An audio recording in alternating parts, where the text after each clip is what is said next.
Phil walks the tree line when the sun goes down. Boots in the gravel on the edge of town. Backpack rattles with a lantern and a map, looking for the things that never make the trap. Old folks whisper when they see him pass.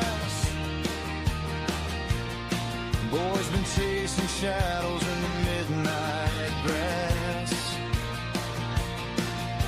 But Phil just smiles at the cold night air, 'cause something out there knows he's there. In the rustle of leaves, in the creak of the pine, in the fog where the footprints twist the line. He's the Dogman, TP hunter, roaming through the night, chasing ghostly echoes in the pale moonlight. From forgotten forests to the deserts deep, where the old bones hide and the spirits creep. With a camera and courage and a trail to see, he'll follow any legend through eternity. Yeah, the world's full of whispers most folks never see, but they all know Phil.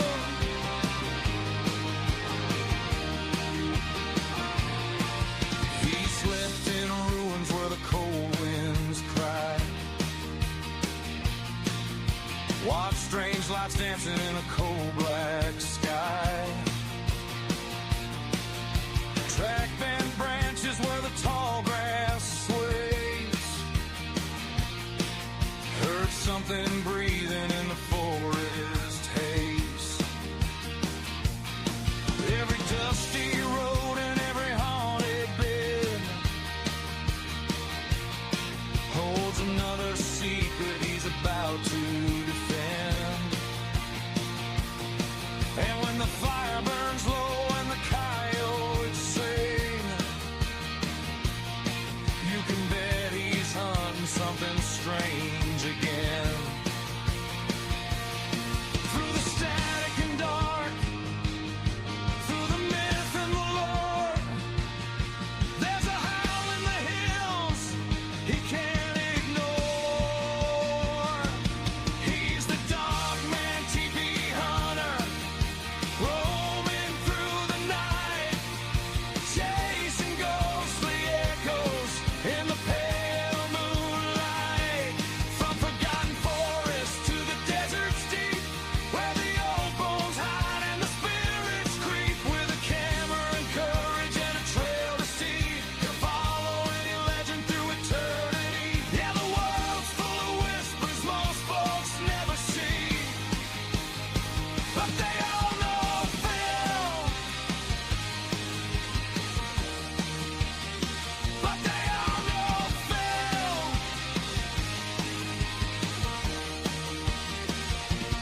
Maybe it's a shadow, maybe something real, maybe ancient footprints only he can feel. But the truth lives somewhere past the tree line bend, and Phil won't stop until the very end.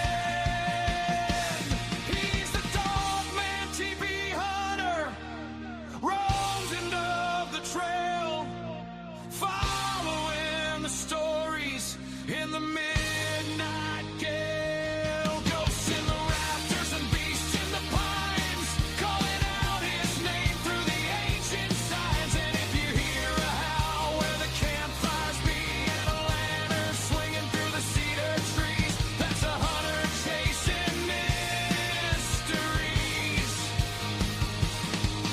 That's Phil, running wild and free.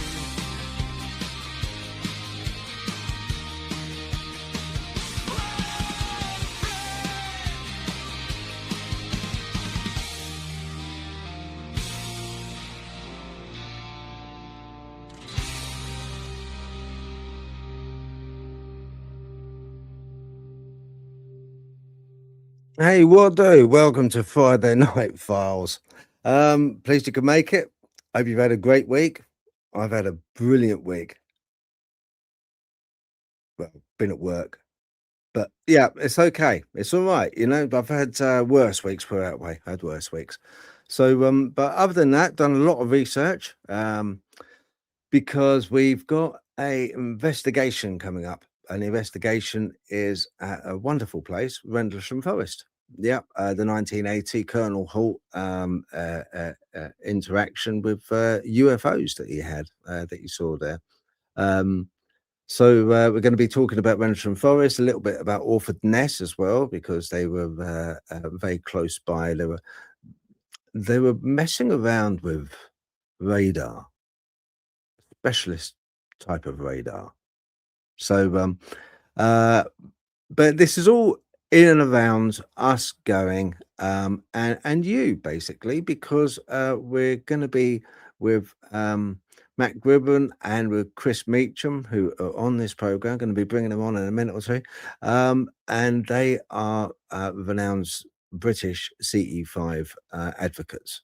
So it's the first time for Natalie and myself that will be going on a CE5 UFO hunt, basically, investigation. So it's good to get some background. I really don't know an awful lot about CE5 at all.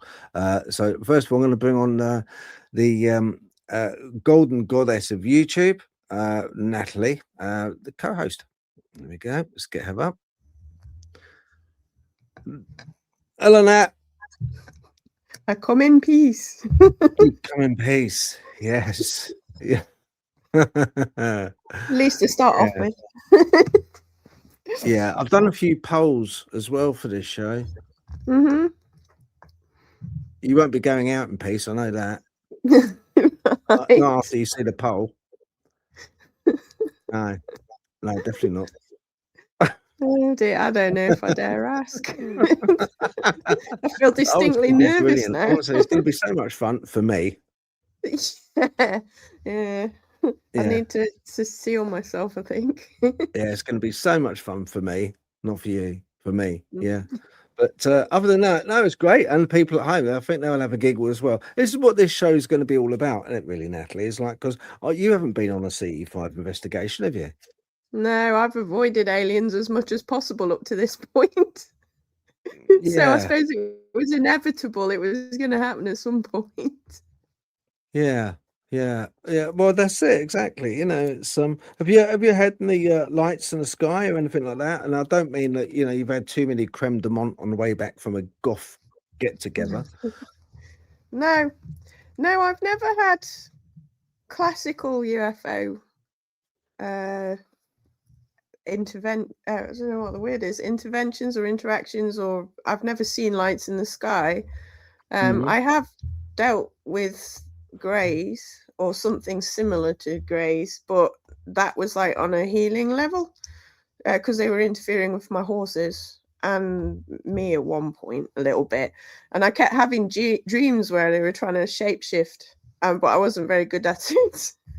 And I think they gave up after a while. And then someone said to me, a MUFON guy said, "Oh, that's them trying to teach you how to do the out of body thing." And I said, "Well, I wasn't very good because when I shapeshifted into an owl, I couldn't fly." So I think they gave up on the idea. Do you know So, sometimes when you regret asking someone, you know, I think yeah, I so honestly didn't know you had so much going on. I just thought, you see lights in the sky. But now no. you're talking about grey aliens and Mm, interacting with horses and yeah, no, I had dreamed that my horses got abducted, and one of my horses was tangling himself up in the fence and untangling himself, like saying, "I can get myself in and out of this well easy. I've been here before." And the other one went skits about being uh, on the vessel, and Mm. I went up there to go and get them back, and they were, I think they were Nordics on there actually, not Greys, with that one. They wouldn't let me take the horses back, and they wouldn't explain to me what was going on. And one of them was like, "We need to explain to her what's going on." And I was like, "Yeah." And when they wouldn't, I got that angry. I just took my horses away. Right. But yeah, and that's when I started having the shape-shifting dream things going on. And then somebody said afterwards that's them attempting to sort of like get you into the sort of zone for that kind of thing. So I like I say, I must have. It never crossed my mind before because it was owls, wasn't it? Because there is a correlation between owls and UFOs. Mike Yeah, Fallon. yeah, yeah. I want to dive into that a little bit with the Yeah. owls business. Yeah, But so yeah, they tried that's to get me shapeshift into an owl, and I couldn't do it. I couldn't fly more than about a foot off the ground. I was really bad at it. Then they tried to shapeshift me into a panther, and I couldn't do that. They went over the boundary, and I couldn't go over the boundary. So I think I narrowly missed. I think they gave up after that. well, haven't But I yeah. opened up a hornet? I've really opened up a hornet's nest here. Mm. Yeah. Yeah, I Wow. never connected it until the MUFON guy said to me, the shape-shifting thing is what they do.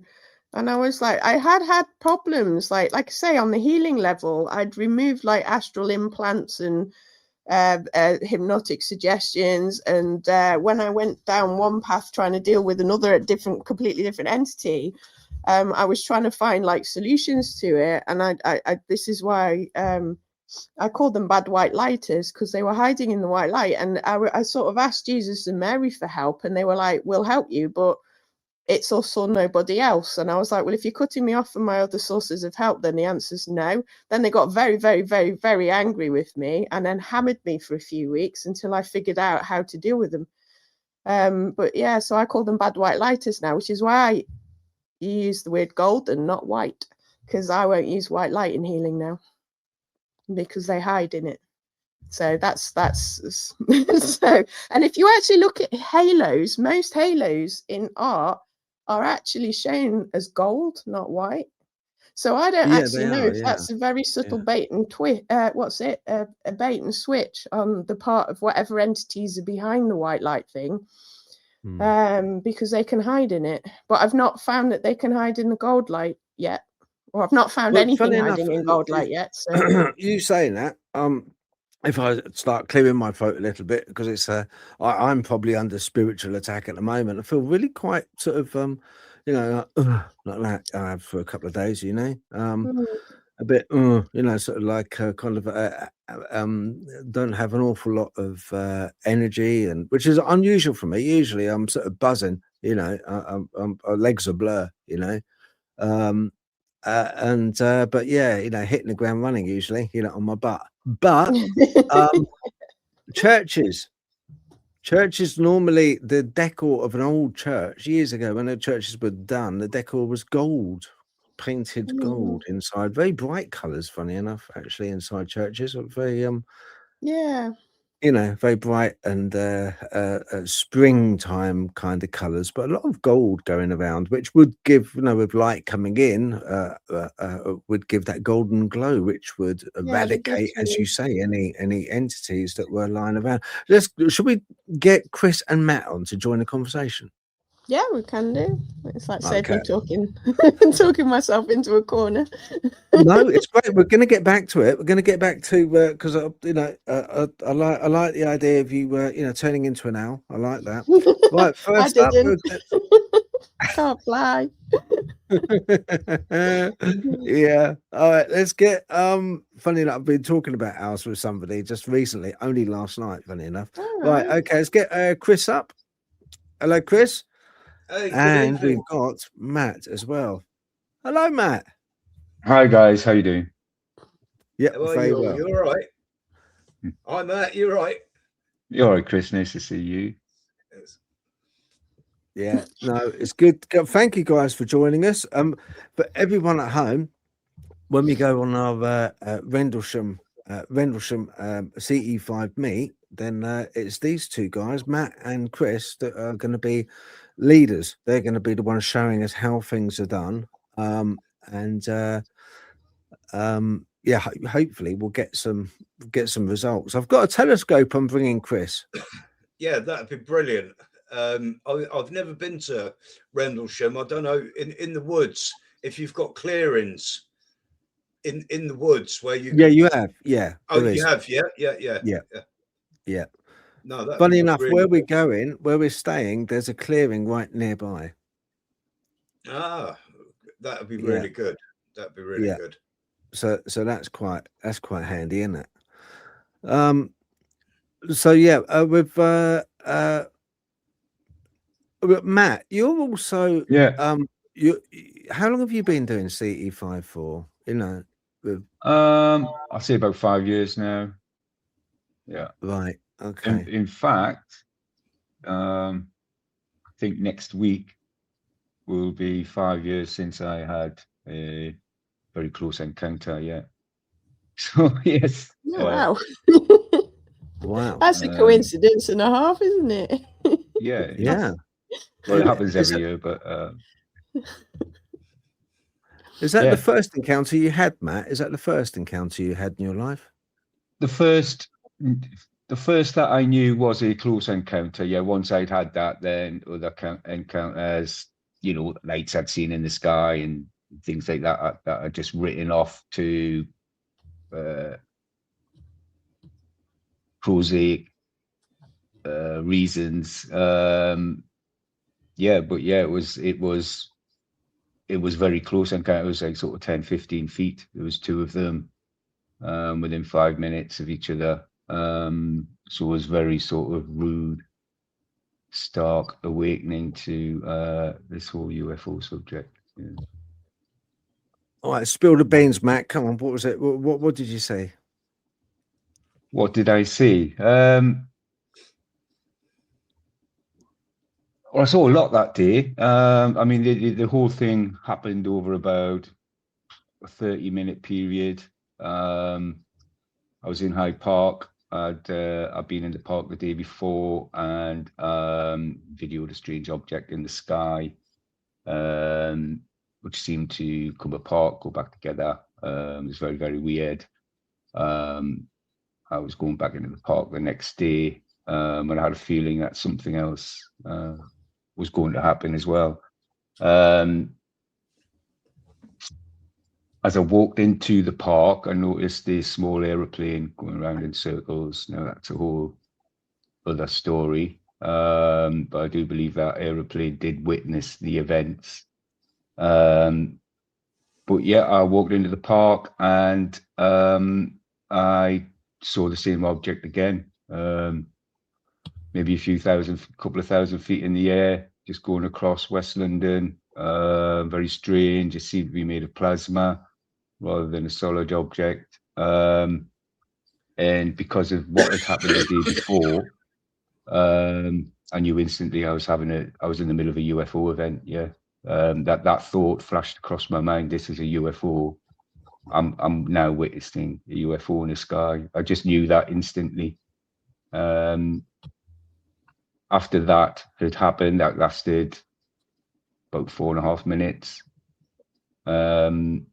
Continued on my walk through the park, and mind my own business. Had some headphones on like this, just listening to some tunes or something. It may have even been a C5 type meditation. I can't quite remember. And I was just confronted about 15 feet off the ground. 15 feet in front of me was a craft. It was a white sphere, about 10, 15 feet across. And behind that was a oval rugby ball shaped part of the craft. It looked like an ant's head, maybe an ant body, say, you know, to give it some kind of reference. You know, these two conjoined shapes. It was bright white, and yeah, it was just there in front of me, and we just stood staring at each other for, I don't know, 20, 30 seconds, and I was just thinking, what the hell is going on? But having, you know, what had previously happened, I kind of knew, obviously, there was some kind of UFO. And then I just thought nobody's going to believe me. So my instinct was to record the event. I reached for my phone in my front pocket of my jeans, and it just wouldn't dislodge. I just could not get that phone out of my pocket. And then in order to try and get that out, I had to look down quickly like this. A split second, and as soon as I looked back up, the craft had gone. Several minutes after that, maybe 4 or 5 minutes, I was walking through the park thinking, wow, that was amazing. That was just nuts. All kinds of thoughts going through my head. But I was quite cool with it. And but I had this burning feeling that I was being followed. So I turned around, and there was a metallic sphere about the size of a large beach ball. Maybe, same again, 15 feet off the ground, 10 feet in front of me again. Pretty much very similar scenario happened. We stood there kind of staring at each other. Me not really knowing what to do again. Thought was, well, this is insane, but I need to record this. And again, reached for my phone. Again, wouldn't come out my pocket. And I think there was a reason for that looking back. But as soon as I put my head down to pull it out, the object again just disappeared. I assume just took off straight, vertically or something like that.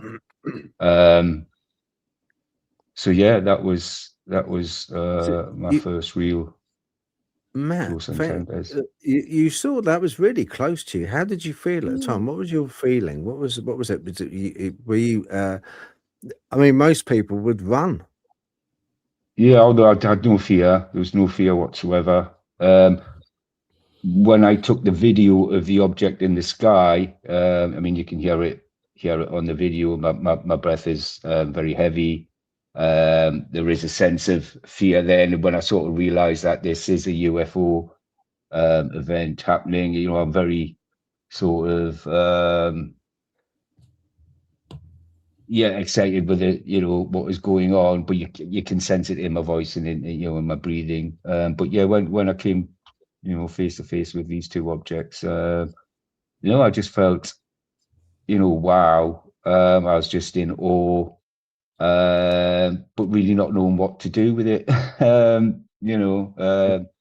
Hindsight's a wonderful thing, but I wish maybe I just opened my mind and tried to communicate or something like that. But I was trying to look at both the objects and just try to get a good description of what were they made of. How did they look? What shape? That kind of thing. With any markings? I'm trying to take these things in as well. But yeah, it was a strange sort of peaceful feeling, really, to be honest. Yeah. And did you see? It was interesting that you said that its first appearance seemed to be plasma. Was that because it was? Sorry? Yeah, you said it looked like almost like it was made of plasma. What the first one? The first one. No, it was white. So it looked like a white plastic. Sorry, like a white. It was brilliant white, almost material like, actually. Just it looked like stretched material, brilliant white. Yeah, not plasma. Sorry. Did you see anything? Did you see any entity? Sorry. I think you're right. The one I took a video of, yes, that looked to be plasma. Yes, sorry. That one. Yes, yeah, that's not the it. one on There's so the one many. I took a video of in the sky. Well, there was three in about 10, 15 minutes. Yeah, I was going to say, keep track of them. It was insane. Yeah. Wow. Right. Okay. Is that video? Is that on your YouTube channel? Is it on your YouTube channel, Matt? I don't have a YouTube. I don't put stuff out. Yeah, I'll fly under the radar. All right. Okay. This is quite exposing incredible for me, actually. That is just so. You've got to come out of the closet at some point. Yeah. I mean, no, but I mean, it was so close to you. So close Yeah. to you. Yeah. Yeah, you know, I could have run up and tried to almost touch it. Yeah, What time? What both time? of them. When It's you about saw 5 the o'clock, 5 5, o'clock? 6 p.m. in the evening. So it's April the 23rd and the 24th. So, you know, these late nights that we have, you know, starting now, Right. would still be late. Yeah, yeah. Now, Hyde Park is not. Hyde Park is for people listening to this, or if they don't realise, Hyde Park is in London. It's sort of northwest, sort of West London, really, isn't it? Hyde West Park. London, yeah, on the north side Yeah. of the river, yeah. Yeah. Because you go past that. Yeah, it stretches between you have Kensington Palace Yeah. on the west side of the park, and you Mm. have Mayfair and Buckingham Palace on the west side of the park. So there's some quite Right. significant secure buildings there. There's also where I had the close encounter. I'm you know, thinking back on memory, pretty much outside Kensington Barracks. So there's a military establishment right there. Right. Being that you, I mean, being the location it is, it's not out in some field in Norfolk. This is Hyde central Park. London, broad daylight. Yeah. Was there anyone else at all you can recollect that might have seen this? No, nobody. When I took the video, I looked around. Yes, there was people walking about, but nobody taking any notice. I did think to sort of stop somebody and say, "Can you see this?" But obviously, it was on my video. When the close encounters happened, I mean, they were just so intense and quick, but there was nobody near me. No, I think I was near a copse of trees, and you know. So just to get this clear, there was people around. There was people around in that park. There would be people in the park. Yeah, I mean, it's one of London's major tourist locations, Yeah, of isn't course. it? Yeah, that's it. I mean, Hyde Park I've been to quite a few times. So I mean, I would keep off the tourist parts of the park. Some parts are busier than others. It's on the south side of the park where this happened, where you get less tourists because there's not a lot of the park there. But does it strike you as being strange that you know, nobody else in the park, and there's got to be other people in that park? As you say, there was other people in that Hyde Park, 5, 6 o'clock at night. People often use it because it's a shortcut to get from work and back, and it's a lovely park. A lot of concerts are put on in the summertime. Big bands play in Hyde Park. Does it strike you as odd that no one kind of like was sort of in awe or like came up to you, being that you were the closest to it, came up, you know, you're right. You know, what was that? What did you see? I saw it. What was it? Do you find that strange that no one? Yeah, I do. Yeah, that nobody else saw this sort of 20, 30 foot long craft. Yeah, but from memory, I think there was trees on either side of us. We're in a sort of a boulevard of trees, if you like. There's lots of them in the park. So maybe it, you know, at the height it was, it may have been shielded from view from various people. That's the larger craft, and I think the same with where I spotted the silver sphere. But yeah, I mean, for days, weeks, months after that, I would go on Google, trying to see if anybody had seen the same as me or anything, or any videos or anything like that. And no, never found anybody. I was going to ask that actually. That's another question I was going to ask. Have you? I often, when I talk about cryptids and people have seen cryptids, and I like kind of say to them, do you know what? You know, because their description is not is you know, kind of like because the nature of the beast, pardon the pun, it's very fleeting, it's very quick. And I often say to them, look, scour the internet, have a little look, and then let us know. Blinded. That's what. No, it's very atmospheric now. I like that. We're I'll put getting another in the light zone on. now. No, I'll put that's a good. blind Leave it on like that. that. That's fine. That's That's fine. okay. That's fine. Yeah, that's okay. I was thinking I'm half in the dark here. I haven't Just the got my lamp was lights on bright either. So. Yeah. No, there that's you go, that's fine. better. That's okay. Yeah, Yeah. that's okay. That's good.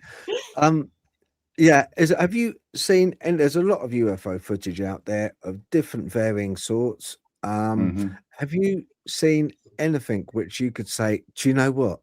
That looks just like what I saw. Oh yeah, loads. Yeah. So at that point, I then started having lots of encounters. I've had a few more close encounters, maybe not that close, but within a sort of 30 feet, 40 feet, and then up to 100 feet. And then it gets into the hundreds and thousands, looking at sort of objects that may be in space and stuff like that. But one thing that struck me was these silver, I would keep seeing these silver objects that just looked like mirrors floating about in the sky. They weren't metallic balloons or anything like that. They were like metallic objects, angular.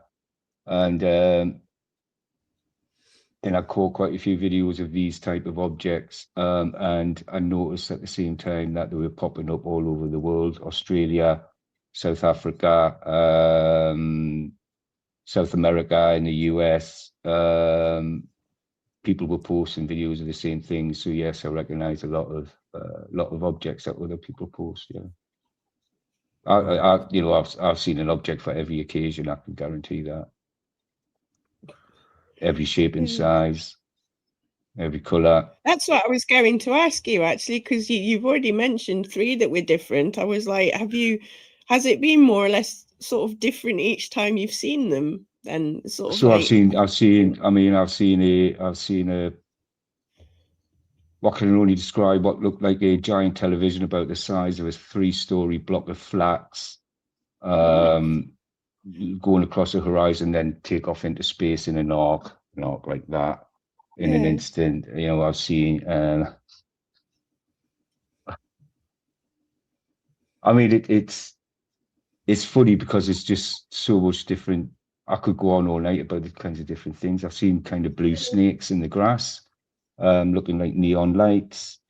I've seen balls of orange plasma float down the street.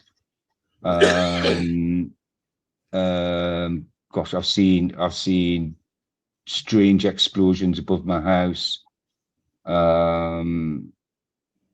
God, I could just go on and on and on, and the amount of data that I've got on video is just immense. wow. Did it look anything like It's that? an ongoing. Sorry, Did it look anything like this? did what look like anything like that? Anything I've seen? Yeah. No, I don't really think I've seen anything that looks like that. No. Not yet, anyway. Not yet. I mean, I've seen lights in the sky, and if you had a good enough camera and zoomed in, it may look like that. I mean, it's all going to depend on the type of equipment you've got and all those kind of things, isn't it? So, because that's by Truth Poll on X, and that was a high-resolution video of an alleged UFO orb sphere captured by Peter Osborne at Chris Bledsoe's residence. Right. I mean, I would trust those guys. They sound like, but I've not seen anything like that. I've seen, hundreds of lights in the sky. Like I said, I saw that orange ball of plasma, looked like a ball of fire, coming down the street. I mean, I've seen 3 of them going across the sky 10 years ago. And this is one of the things that I put down to something else, but they were about the size of a car or something. And I just thought, well, maybe it's just a slow meteorite, You try and convince yourself that it's anything but once you have a really close encounter, then you just can't deny, the existence of these things. And then when it's happening to you all the time, then you really start building some kind of relationship with whatever the phenomena is. Yeah. Do you feel that you have built a relationship, you sort of are more able to with the CE5, you're more able to, it's opened up a window where you can communicate. Do you feel that you can communicate now with them? Yeah, no, I've done experiments where I know that there's a telepathic link. You know, I've proven that to myself multiple times. Yeah. Okay, right. So I, you know, would predict an event or ask for an event to happen, and it would happen. You know, within the sort of next, you know, quite not easy events to happen by chance. You know, I remember one in particular where I asked for a particular thing to happen, but I thought, no, that's too easy. And I'd made it twice as hard, and I thought, no, that's too easy again. So I made it 3 times harder, and the thing happened, you know, 40 minutes later. There's you can instantly just walk out the house and have a thought, look up, and then there'll be a shooting star or a satellite that kind of glows up instantly. I've even looked up and saw 2 giant discs above my house while I was having a joke in my head about seeing 2 discs above my house. You know, there is a sense of humor to it as well. So I think, you know, consciousness is primary, and that telepathy is for them just a normal way of communication. I don't hear voices in my head. It's more like a knowing or a sense, a feeling, rather than any kind of words or, you know, text or things like that. Okay, thank you, Matt. We're going to get. I'd like to come back to you if that's okay. Yeah, sure, I no problem. want to just briefly mention a few people that are on the chat. We've got quite a full chat. It's 92 chats on there. Just really briefly, I want to thank Keith Aston for coming on and moderating. Roxy B, thank you very much for being admin. We have also got let's have a look. Oh, Goldfish Pound, another weird Goldfish Pound. Turns Hello, up every Goldfish week. It's Paranormal. crazy. Yeah, crazy person. It's almost like they haven't got a life. Sasquatch. We've got Dawn, Sasquatch sister. Hello, how are you? Kate, hello, how are you? Thank you, Kate, for the song once again, and your support, both Dawn and Kate. Susie Bernadette from GAP's team. We have got Drew Hollings. Hello, Drew. Blimey, we've got quite a few actually. Emerald Paranormal. Hello, Jenny. Yes, hello. Yep, Emerald Owl. Hello, Jenny. We got Mr. Stoney, 1981. Okay, how you doing? Hope you're keeping okay. Mystic Spooks Expedition on YouTube. Okay, then. Let's have a look. Yeah, we've got quite a few. So keep it coming. Anyone got any questions? Remember, stick the Q on the question so that it's highlighted in capitals. You don't have to write all the question out in capitals, because otherwise your finger's on the shift button constantly. But just, you know, the beginning of it, the Q, put it in capitals. Oh, Matt Hornicks, yeah. Well, Matt Hornick, hello. I'm glad you could make it, sir. Oh, of course. Delroy, hello, Delroy. Have a look. Yeah, we've got quite a few. So, look, with the chat, I'm going to jump back on with the chat. Oh, who's that? Oh, hang on. Oh, Jane. How you doing, Mum? She's figured it out again. How's things, Mum? Evening, all technical hitch, but all good now. God, tell us about it. Technical hitch, blimey. Yeah, that's what I think. That's what it should be, the subheading of this show. Technical hitch. I was going to say. It's not a technical hitch somewhere. Yeah, Andrew Horn. Hello, good evening. Hello, Andrew. Glad you could make it. Got Amanda on as well. Hello, Amanda. Vitalik 1047. That was a Bledsoe orb. It was, yes, it was a Bledsoe orb. Very interesting. So yeah, I'm going to jump back onto the chats. Okay, remember, any questions, stick them at Q capital at the beginning. Okay. Chris. Good evening. How are you? Good evening. Hello. You had very famous sighting. You had a very famous sighting, the Cosford sighting. Could you just explain to us the breakdown? Yeah, of course. What you saw for us, please. So my cousin and I, we were.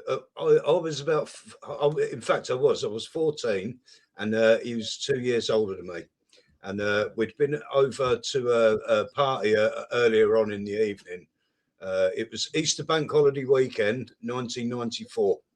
It's just sorry, 19. I think it was 1993, and it was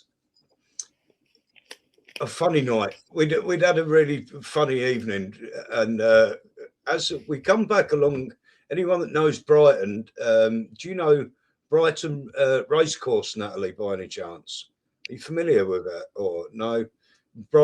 Anyone familiar with Brighton Racecourse? Not the race course, but I do know Brighton.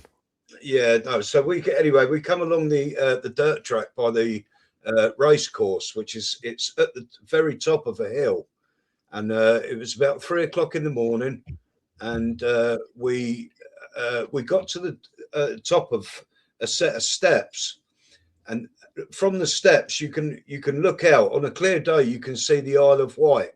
I think it's about 45 mile away. You can on a clear day, so you can see for miles and miles. And it was a little bit cloudy. I remember it was quite cloudy, but you could still see the stars.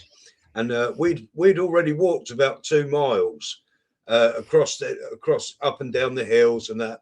And when we got to the top of the steps, we sat down for 5 minutes, and we both sat down. We lit a cigarette, and we looked across, and there was this giant black obsidian black triangle hovering above Shoreham Power Station, about 5 miles away from us. And both of us see it, and both of us very quiet. I remember it under our breaths. We were like, "What the fuck is that? I mean, what is that? We've never seen nothing like that. We didn't have mobile phones or anything like that, cameras or anything, or." So anyway, we sort of composed ourselves. As we stood up, this thing skipped across the sky, and it was in the field next to us, about 75 meters away. It was the size was like a jumbo jet size. It was hovering about, I would say, 20 meters off the ground, and like I say, I would say 75 to 100 meters away from us. It was hovering above the horse field. It's the race trainer Gary Moore's horsefield, and it gave us it was like it gave us a personal flyby. This thing, I'm not joking, and it very, very slowly moved over the hill, heading east, and the whole experience was probably about, I would say, 15 or 20 seconds in total, but as it skipped across the sky in like a blink of an eye. It's done 5 miles. This is 5 miles, like in the blink of an eye, like a skipping stone. It was bizarre. And me and my cousin, well, I mean, as it passed, I mean, we stood like a rabbit in headlamps as it went past. I'll never forget it. All the air stood still. There was no birds. There were just, and I remember it was like the only way I can describe it is like a visual hum around this craft. It was like it glowed like a very, very light blue, and we stood still. I mean, like hairs stood up all over my body, all up my back. It was, and then as it passed over the hill, we run. We just run and run and run and run back to the pub where my Back cousin. to the pub. It's, no, Sorry. it just where reminds me, you remember Shaun of the Dead when there's these zombies and the only place they can think to go is the pub? No. It was my cousin lived in the local pub, and we run. It must have been a good mile all the way back to the pub, and we never really spoke about it after that.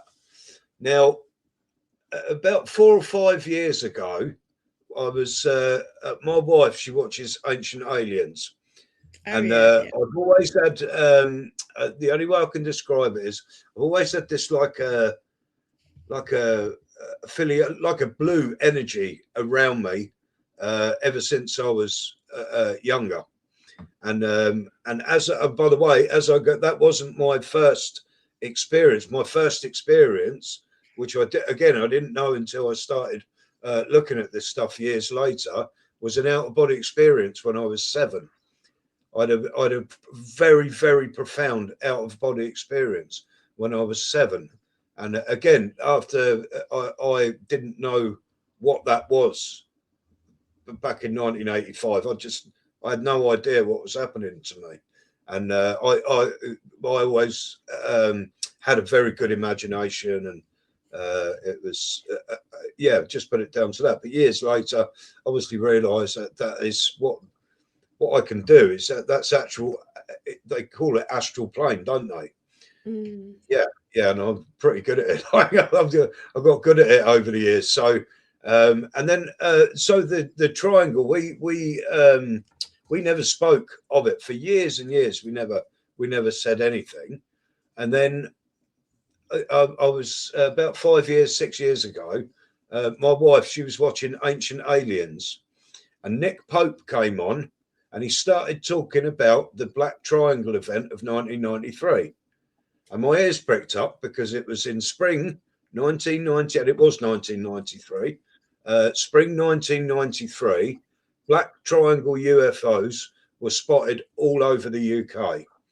The event was called, they called it the Cosford sightings because the main event, if you like, was a triangle parked right over RAF Cosford, but that is a matter of public record, by the way.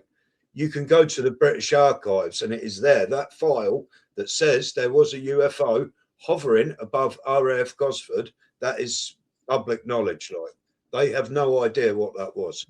So yeah, we were witness, unbeknownst to us, to quite a famous sighting in the UK. Although it wasn't, we wasn't witness to the main event itself over RAF Cosford. We were witness to this triangle at exactly the same time as the others were being reported. So yeah, and it's quite interesting because I've since then I came. I had a really, really close encounter myself out in the back garden about 4 years ago, and it was the night before my birthday. And I have no idea why. I'd be chilling out on the couch, and something compelled me to go out into my back garden. Now, I'd always had some weird stuff happen to me. I've always had problems with electrical interference. I've always had this like a blue energy. It's the only way I can describe it around me. I see things which are all documented in my medical record, which I now know are like UAB. You know, there can't be anything else. So recently, I followed the Cosford story, and very recently, a memo came out that said after the Belgian wave of Black Triangle UFOs in 1989, the British government tried to acquire anti-UAP technology from the US. 1993, you had the Cosford sightings across the UK, and then another memo that came out 3 years later from the British government asking again, as a matter of urgency, can we please acquire anti-UAP technology? So the British government were trying to acquire whatever the Americans have got hidden back in the mid to late 90s. So I've had a couple of people say to me, oh, it was the TR3B and this. Listen, this thing, what I see, it was like a piece of glass in the sky. It had nothing. I mean, this was like a piece of black obsidian glass with a hum around it. There was three red lights on the corner. There was no markings. There was nothing. It was just a silent, giant slab of obsidian glass in the sky. There was no rivets. There was no wings. There was no. I've seen pictures online of people when they've got the black triangles. This thing's got like a ring in the middle. There was nothing. It was a piece of glass in the sky. That's what we saw. Wow, it's kind of cool to have that, because like we've said quite a lot with the UFO phenomenon. Very often it seems to be like one person sees it, nobody else does. So it's kind of nice that you've got some record, that actually happened. Yeah. So on my birthday a couple of years ago, I got up. I have no idea why. I was just chilling out. I wouldn't call it meditating, or I have my own way of like meditating, and I think a lot, so I was compelled to get up and go and stand outside. I have absolutely no idea why. And then when I got up and I took a cigarette with me, I stood at the back door, and it was very cloudy. It was very, very low lying cloud, and all of a sudden it was like a ball of light about the size of a cricket ball dropped out of the cloud. It hovered above my tree in the garden. It was so bright, it was like a magnesium ribbon burning. Okay. And it lit the whole top of my tree up. I could see it. It went about 50 meters and popped back into the cloud. I've never seen nothing like that in my life. I swear to God. And it was, I think that happened on the 21st of September, about 4 years ago. And then I went and joined the C5 group. I was like, I need to speak to people that have seen this stuff. Mm.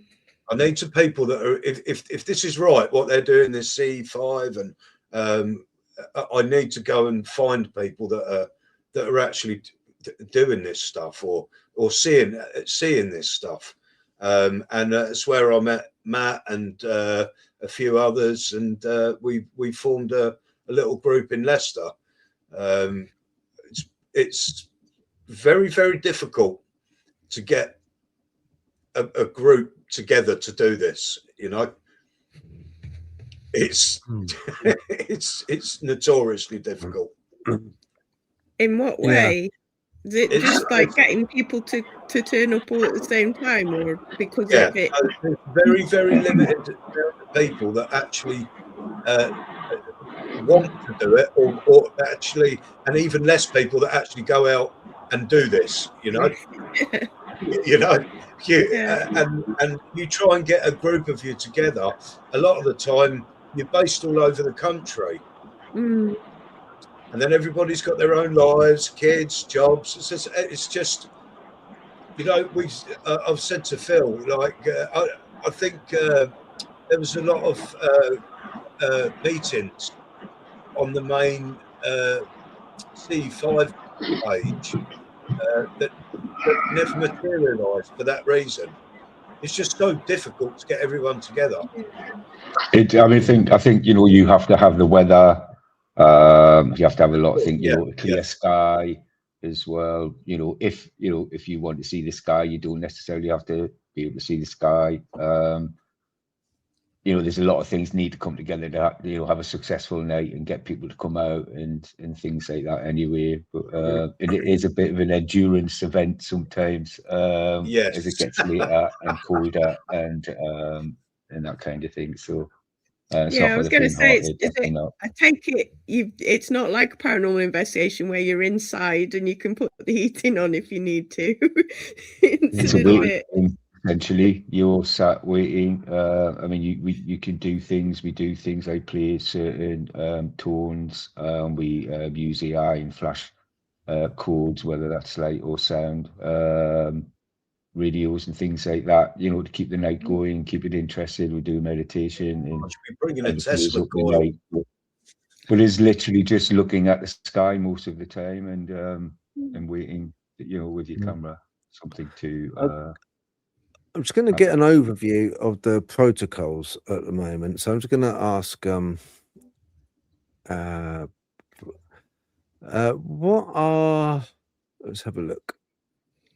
What are the protocols? Let's have a look. What are the protocols of a CE5 group? CE5 refers to human-initiated contact with extraterrestrial intelligence. The protocols really focus on a few key things: group meditation to center the group's thinking, setting positive intentions for contact, and using a combination of light, sound, and thought to invite interaction. They often involve going out to a remote location at night. Is there a specific aspect you're most curious about? No, that's fine. Just wanted to know the basic protocol. Gotcha. So basically, group meditation, setting positive intentions, and using light, sound, and thought to try and connect. Thank you. Anything else you're wondering about, or maybe a different subject you're interested in now? No, that's fine. Thanks. Yeah. So with meditation, is there set meditations that you use? That's to Chris or Matt, really. Yeah, I think when we first started our group as it is now, we started, didn't we, Matt? We started with Stephen Greer's, just simple. Or just some off YouTube, yeah, that we liked. Yeah, yeah. It was Just guided start with- meditations, whatever it is that you like yourself, I think, yeah. But we've changed it a lot, Chris. Haven't we? We've tried different ones. We've tried our one that own. we all like. You know, there's this lady who's got a lovely northern voice. We've tried without it. We've tried just with the dog whistle. We've tried. Yeah, I heard the dog whistle was good. I heard the dog whistle is one of these, like, pulled out of the bag, and you get results with it. I think you can't determine what you get results on, really, can you? No. That would just be a fool's errand, because we employ all kinds of different. I think if you need to raise the frequency, and all what you about do, vibration. you use the tools then to keep that vibration up, and that, like the dog whistle will be one of them tools. So it's just another, like almost like an activity to keep that vibration raised and that frequency raised as much as can, to get as much interest as we can from whatever the phenomena is, Yeah, okay. I think the most successful nights we've had is when everybody is in sync, having a good time, enjoying themselves, and that's when the best nights happen. So I think it's all about your group vibration, keeping that high, and yeah, you get a response then. So it's more so you would recommend, like, when Natalie and myself are there, it's got to be more of a party mood. It's got to be more like kind of upbeat and marshmallows. I love to get a boogie on, yeah. Personally, absolutely. I do music. You get music going. I do, yeah. I do. Do we take it in turns we to do. kind of? Can we take it in turns to kind of like do a bit of body popping or stuff like that? You can do whatever makes you happy. Yeah. I mean, there are groups out there that have guided discos and all kinds of things going on. Just entirely for this reason, just to get a good vibe going, and if you Right. check out the C5 pages, you see them on there. There's another probably important aspect is communicating your location, probably beforehand, and where it is you're going to be is maybe get a view of that on Google and just zoom in a few times in and out, right out to space if you've got Google Earth, and zoom back in again, and just sort of commit that to memory and send that out, your location, in the run up to the event, the day before, on the day. It's one of the protocols from Stephen Greer. I don't really subscribe to any protocol at all, really, because I've never really needed to use any to for things to happen. But I think in a group, definitely think more things do happen when you sort of put a bit of effort into it. Yeah. I've got a question. And this question is: there's a little bit of thought with people that they believe that with, especially with both of your sightings, because they were quite personal to you two, individually, on an individual basis. From the point of view of Matt, you saw that orb, which is very, very close to you, and yet you saw it in Hyde Park, a busy park, at 5, maybe 6 in the evening. When it would have had a lot of people there. They would have seen it come down from the sky or go back up to the sky. But they didn't seem to. You did seem to. My question is the same with you also, Chris. Huge, massive obsidian black triangles coming in off the ocean. You would have imagined other people would have seen it, but it seems to be quite a personal interaction, a personal what we've exposure. Yeah, it was about 3 o'clock in the morning, and apart from it was a Sunday morning, Easter bank holiday, Easter Sunday morning, and the town would have been packed. The funny thing is, nobody would have seen. Nobody would have been at Shoreham Harbour at a derelict power station at 3 o'clock on Easter Sunday morning. I don't even think the port's open. I honestly don't. There's a little port there. I don't even think that would have been open that weekend, especially not at night, 3 in the morning. The town would have been packed, but then would anybody have seen that? Blathered up, drunk at 3 o'clock in the morning, or that I don't. And it did feel personal because it stopped. Whatever was piloting that thing, it saw us. There's no way it could not have seen us. It slowed down for us. For God's sake, it see us as much as we see it. It was looking at us like whatever. Do you feel, Matt, that it was personal to you on some level? 100%, yeah.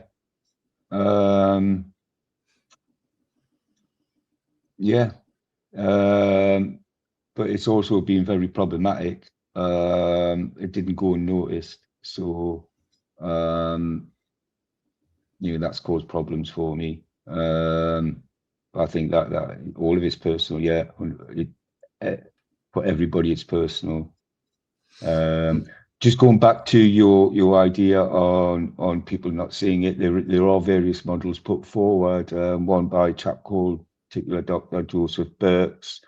Some people should check out some of his sort of stories of his own encounters. He started off with Stephen Greer back in the 90s. Can't remember the name of the model. It escapes me at the moment, but that essentially they can sort of click into your brain, your consciousness, and people can be sharing the same event but see different things within that same event, or possibly different interpretations, or even just some people in a group have seen them. So there seems to be some kind of technology that they possess. I think that they can create these very boutique experiences for maybe a single person in a But crowd and things like that. you said it exactly. You just said you can create these experiences.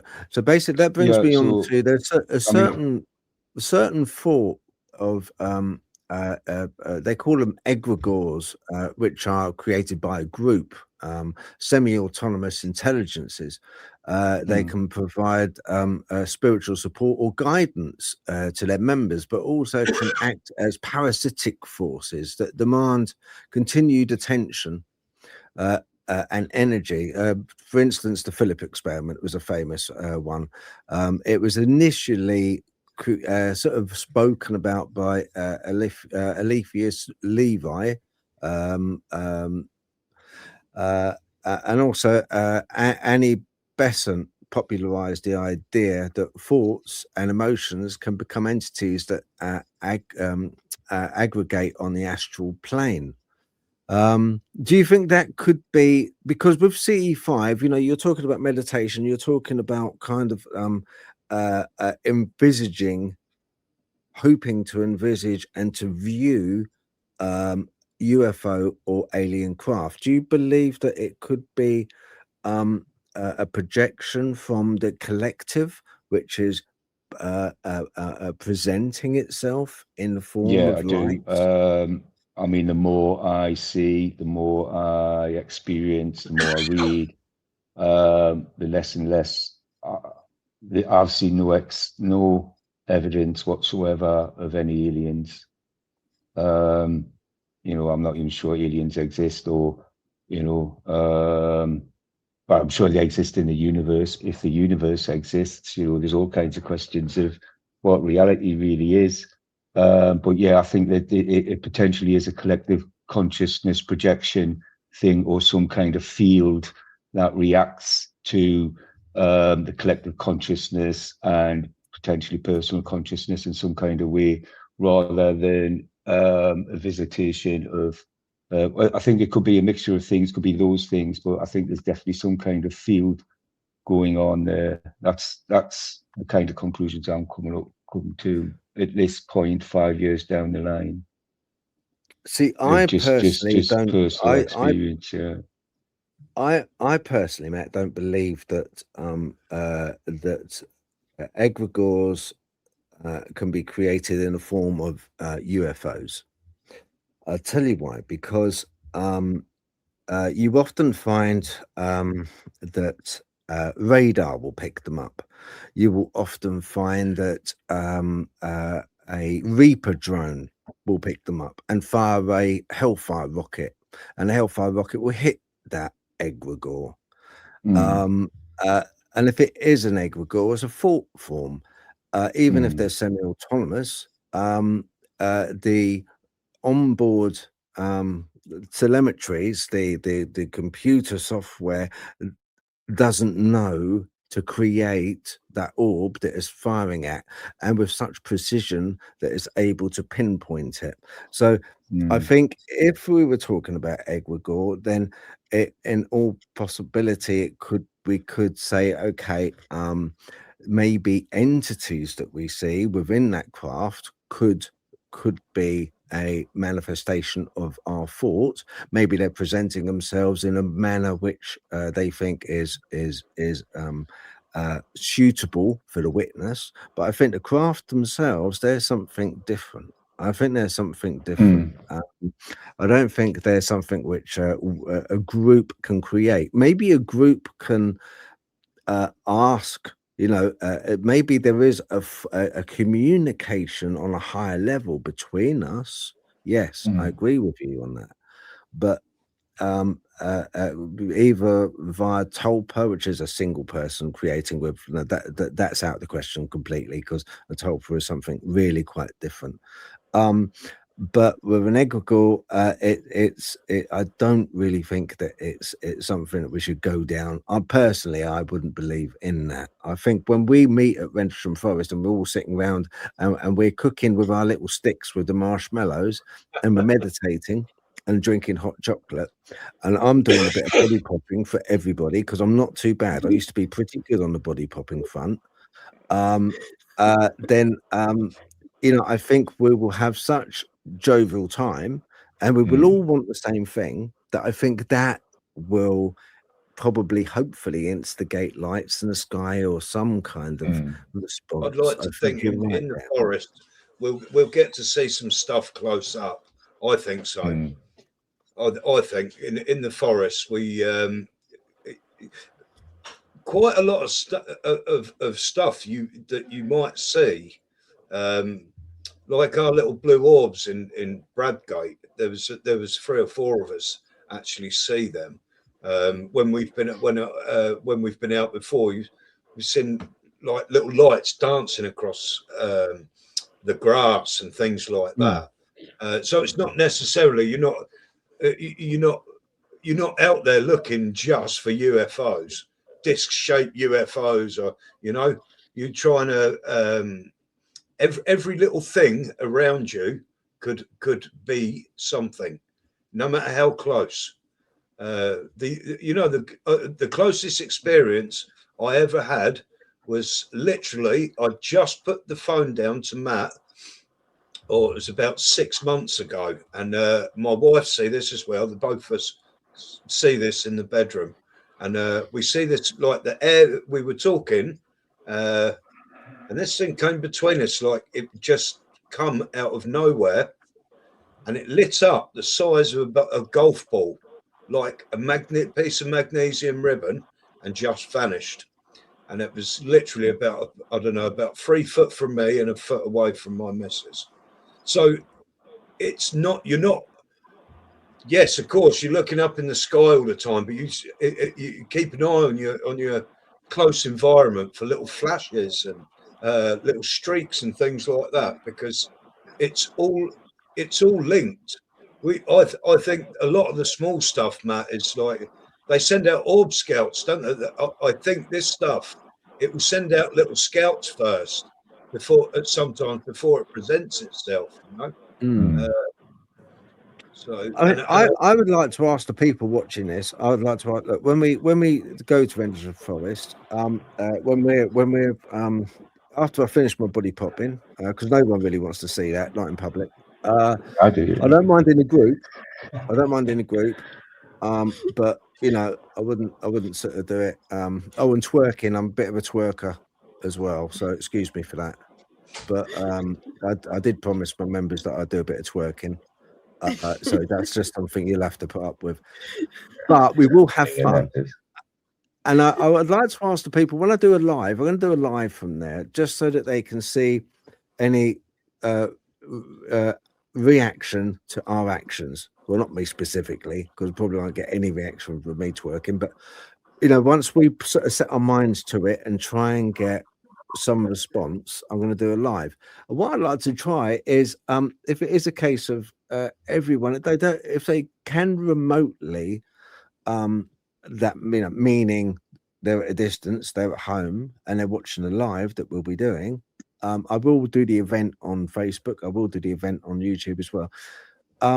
If they can just collectively think, what would be helpful for people at home to be to ask when we're there and I'm filming a live of us in the field? I just think people just to try and find it in themselves to just try and kind of muster what they might think a loving intention is for them. I mean, they could have something happen in their own room at home while they're watching, so it doesn't all have to be what is happening out on site either. I'm not saying it's going to, but it might do. And they can sit out in the garden, but just send out a loving intention to try and have love and peaceful contact with other beings that just have humanity's best interests at heart, and in that person's particular interests at heart. So only friendly loving entities or extraterrestrials, aliens, and just send out that thought, whether it's for the group themselves or us all together, and we'll just see what happens. Yeah, That's all and I that needs mean, to be done, I hope essentially. people. I hope people. When I'm going to put the event on as a live, and there'll be a countdown for it, and we'll get ourselves ready and get the marshmallows ready, because I know Natalie's looking forward to the marshmallow business. Those are the sausage rolls, but that we'll explain when we're there. The sausage rolls business. So I think it will be, I think it will be very important, and I would like to ask people at home if they are going to be watching the live. I'd love you to watch the live, because hopefully your input and your thought will help in this. That's what I'm hoping, and that would be fantastic. Can you imagine if we get a response because people at home are collectively helping? That'd be Well, the more That'd be people really that good. we have, the greater the collective consciousness, and hopefully that amplifies what That's it it. is we're trying to Encourage it, do. that will it? Yeah. That'd be brilliant. It would be really good. I'm And going to put people up. might be surprised and find things happen, even them just trying it home. That might break the ice for them. The veil might be thin around themselves, and they might be surprised. Yeah. Yeah. It don't come and blame me. I've just put up a poll for people about the egregore business. Just to see what people at home think of that idea. I mean, in essence, what my argument is quite simply, if it was a thought form, why is it that computer systems and radar systems and missile detection systems also are able to have a lock on these things? If it was a thought form, they wouldn't. They wouldn't be able to, obviously, because they're machine algorithms. So very advanced machine algorithms, but still machine algorithms. So so that's my argument. Could it be a thought form that takes on a form in a 3D dimensional place, which is I think it's solid. It just really does slow down vibration, isn't it? Essentially slowing down of electrons, and that's really what creates all matter. Where the thoughts exist, assuming in maybe another dimension. Who knows what the technology or how advanced any of these beings or entities are.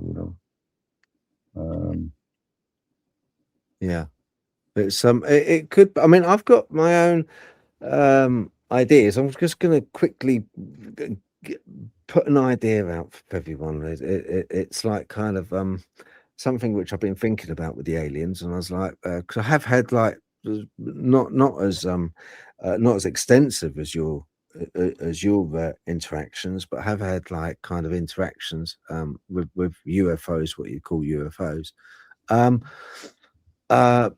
But people at home, if you want to do the poll, all you got to do is in the comments put 1, 2, or 3. That's all you've got to do. Okay, as simple as that. But 1, 2, or 3.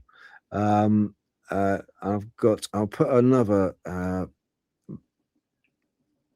poll up on that one. Right. My idea is, do you think that? Oh, hang on a minute. What we got? Oh, unsure. Okay. Right. Okay. Right. Okay. Well, the poll's still running. That's fine. Right. Have you ever heard of the Kármán line? Roughly 100 kilometers up. Is on the edge of space, the very edge of space. It's a transition zone, basically, between space. Yes, yeah, exactly.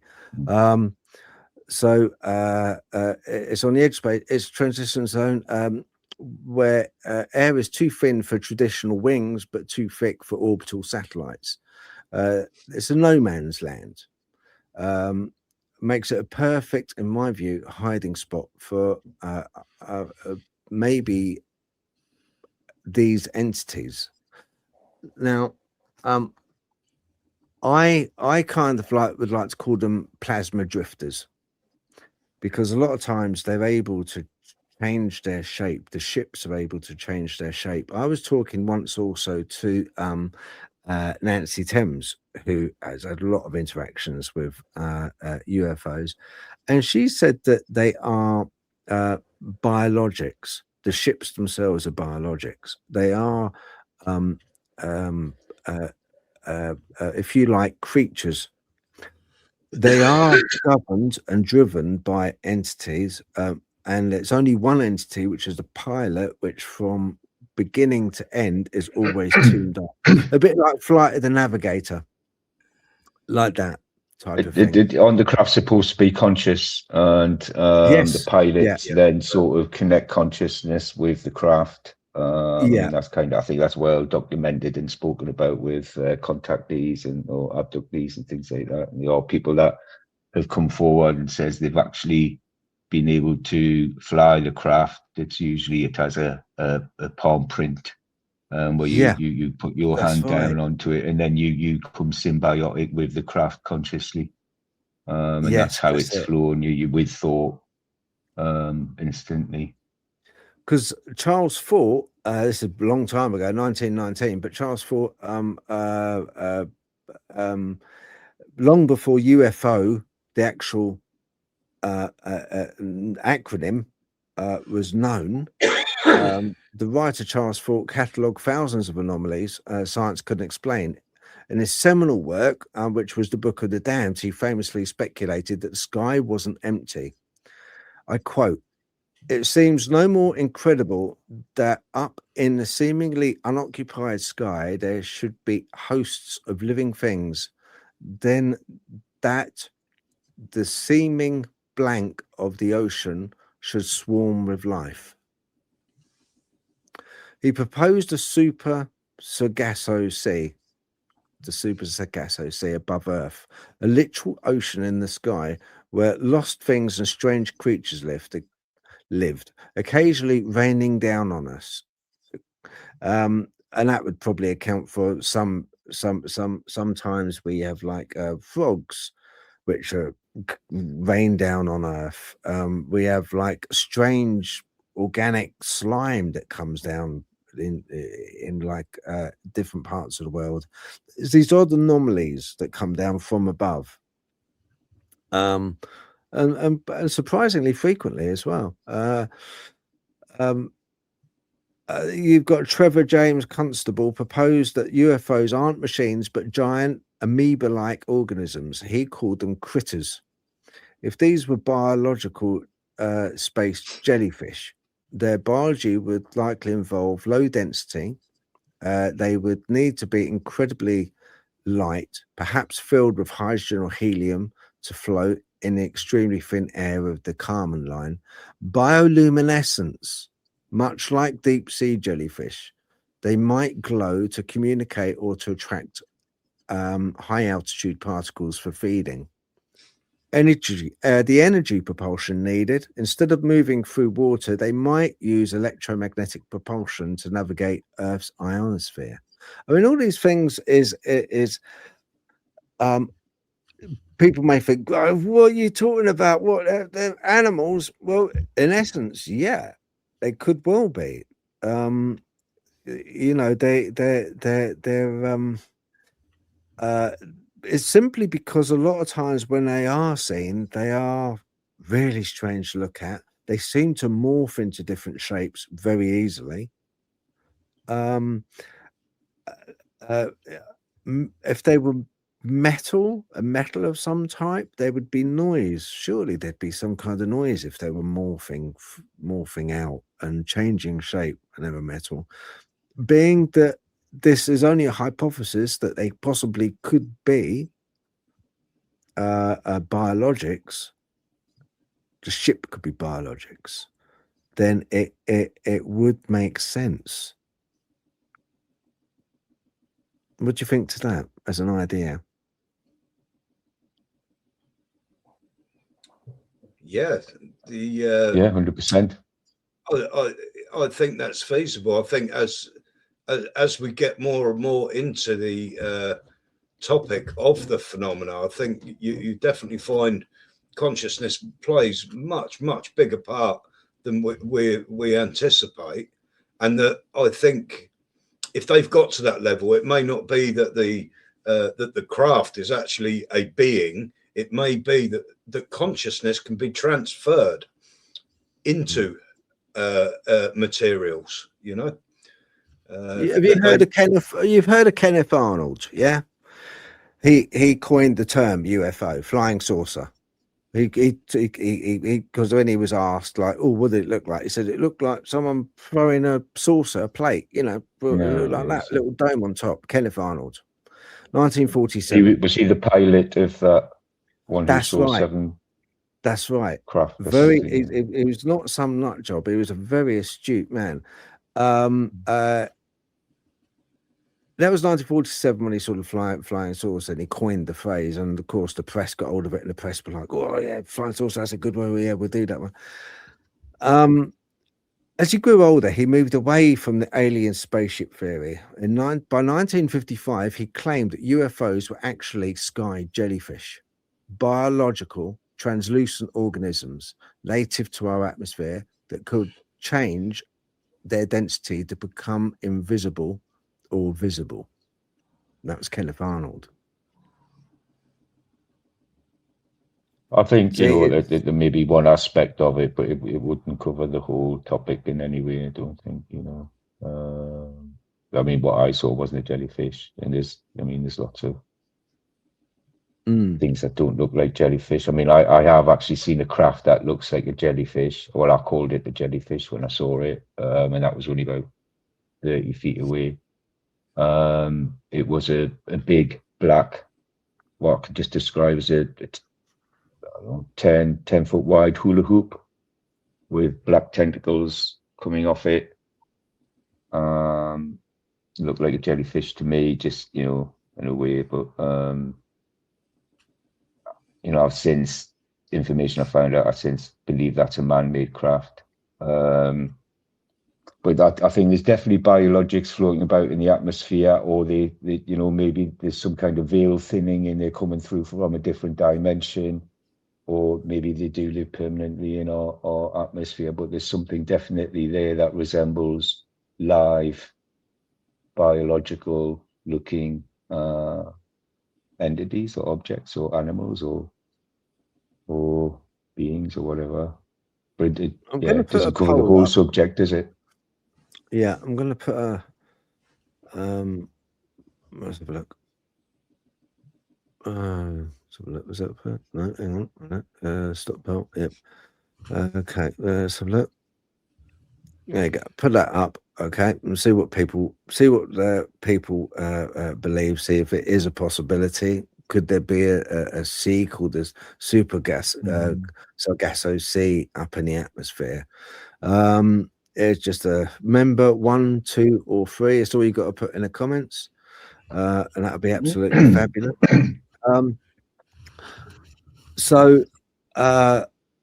What time does it start? And what time does it finish? When do we have to? When's the best time for CE5 to go out? And early evening, I would say.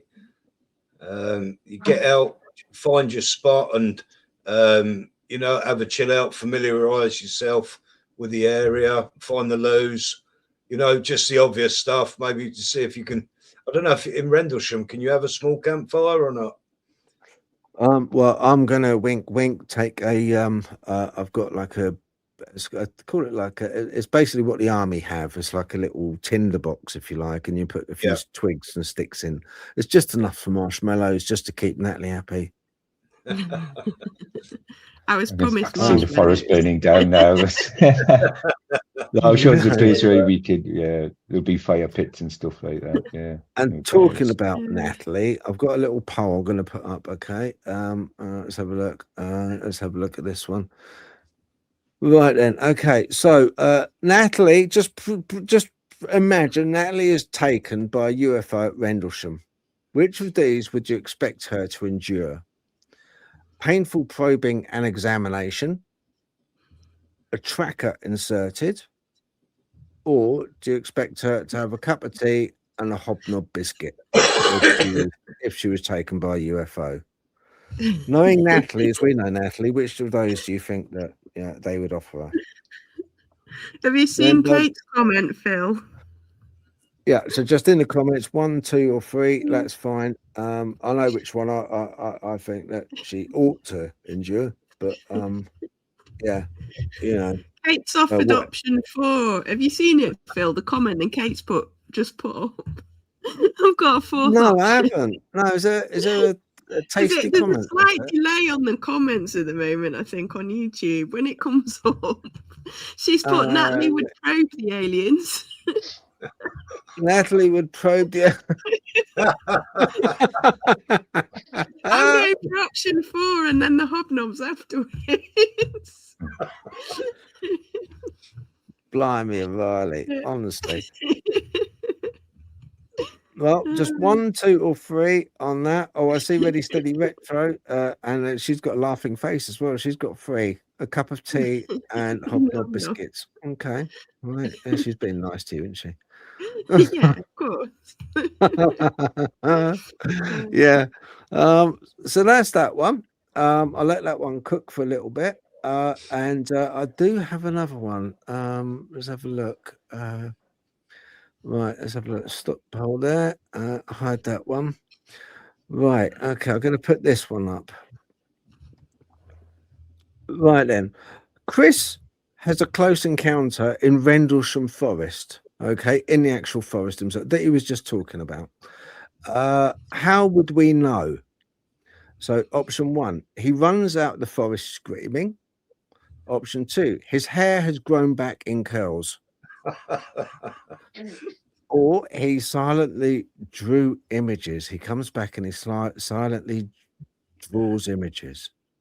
Which of those 3 do you think at home? That if Chris was saw something or had a close encounter in the forest and he came back out to where the group is, would we know? So I just You won't be able to shut them up. Nice guys everywhere. Well, So you'd run out anyway, screaming, but it wouldn't be that kind of screaming. It would be excited screaming. yeah. Yes, I've seen an alien. I've seen an alien. Yeah, I've got thermal as well. The stuff I'm going to be taking. Tell me if it's right or wrong, or whether I should bother. I've got a thermal camera. It's a FLIR one. I've got digital camera, a digital SLR camera for stills. I've got a light sucking lens to go on it. So it's a wide field lens. I've got a 4K video camera, which can go up to 120 frames per second. So that's like kind of a pretty good one. It doesn't have a zoom on it, but it has got a wide field lens. I've also got a trimeter, and that gives you radio frequency. That gives me electrical frequency. So it will do radio frequency if there's any cell towers around. It will tell me if there's any buried cables anywhere or any electrical output from motors or anything like that. Electrical motors, it will tell me on that. And also on the same meter, it's got the EMF, electromagnetic frequency detection. And I've also got like the ghost hunting K2 as a thing. I've got a REM pod to stick in between all of us, so that if we're sitting around in a sort of a circle, it's in the middle of us. If any entity comes near, then that will just beep go off. What else? Just think. Oh, I've got MP3 recorders. I don't know if you guys use it like audio recorders at all. I know we talk about lights seen in the sky and us seeing stuff, but do you ever hear anything when you're doing a CE5? Is there anything that anyone hears or records? I get a lot of it's not tetanus. I get a lot. I hear lots and lots of different frequency change in the air. Like if I sit in a room with no TV, like a ringing electric, or ears, anything like that, I will hear like a frequency, and it goes up and it goes down, and I can stop it. I've got full control over it. It's not tetanus where it's not a ringing. It is a frequency. It's a pitch. I get that high quite pitched a lot. tone kind of thing, isn't it? Yeah, that's it. Yeah, and if I've had it a couple of times. I get that as well. When we've been out, if if we've had a sighting or just before a sighting, the pitch will change in one ear. It will just go in one ear, or something like that, something bizarre like that. That's like a pressure change, isn't it? Almost. Yeah, that's it. So you get the pressure change, like Matt just described, but you'll only get it one side, or it's so I've never heard a craft, but I do hear I've always thought it was you're tapping into Schumann resonance there. You're actually tapping into the Earth's heartbeat, I think. What do you think, Natalie? Because you have that as well, don't you?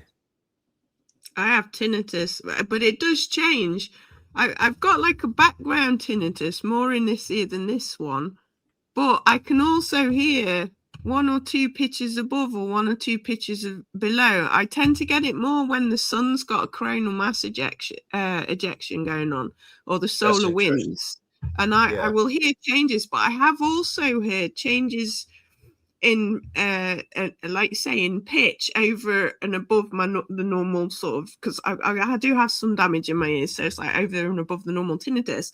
And I went through a phase probably about 2 or 3 times over the last 6 months between exactly 11 p.m. and exactly 4 a.m. and I'd have this pitch, and then at 4 a.m. it just stopped.